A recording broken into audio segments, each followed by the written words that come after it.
Hello साथीहरू, नमस्कार सम्पूर्णलाई। Deepak Thapa Magar life भ्लगमा स्वागत छ सबैजनालाई हैन। सबैजनाले हेरेर सल्लाह सुझाव प्रतिक्रिया दिनु होला, लाइक गरिदिनु होला हैन।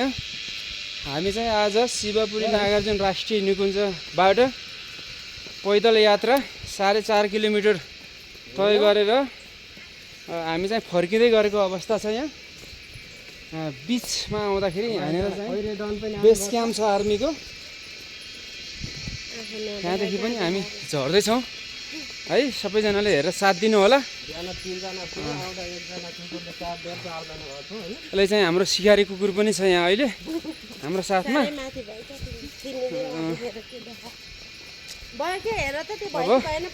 भइरहेछ यहाँ तपाईँको यो शिवपुरी नागार्जुन राष्ट्रिय निकुञ्ज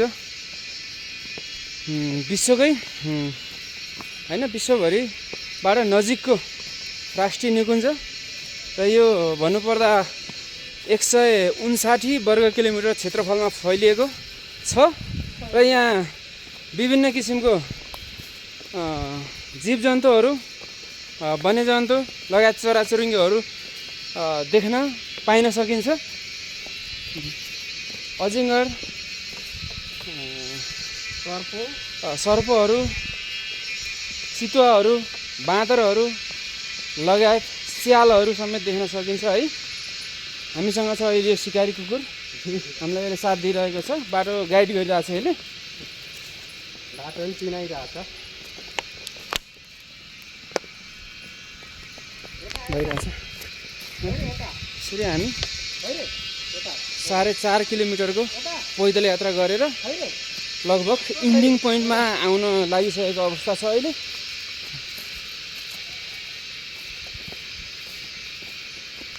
र एकदम हरियाली, सुन्दर, एकदम हराभरा र शीतल। तपाईँ जुनसुकै समयमा आउँदा पनि गर्मी चाहिँ हुँदैन है। तपाईँहरू पनि आउनु होला, घुम्नु होला भन्न चाहन्छु। र मेरो यो युट्युब च्यानलमा गएर सबैजनाले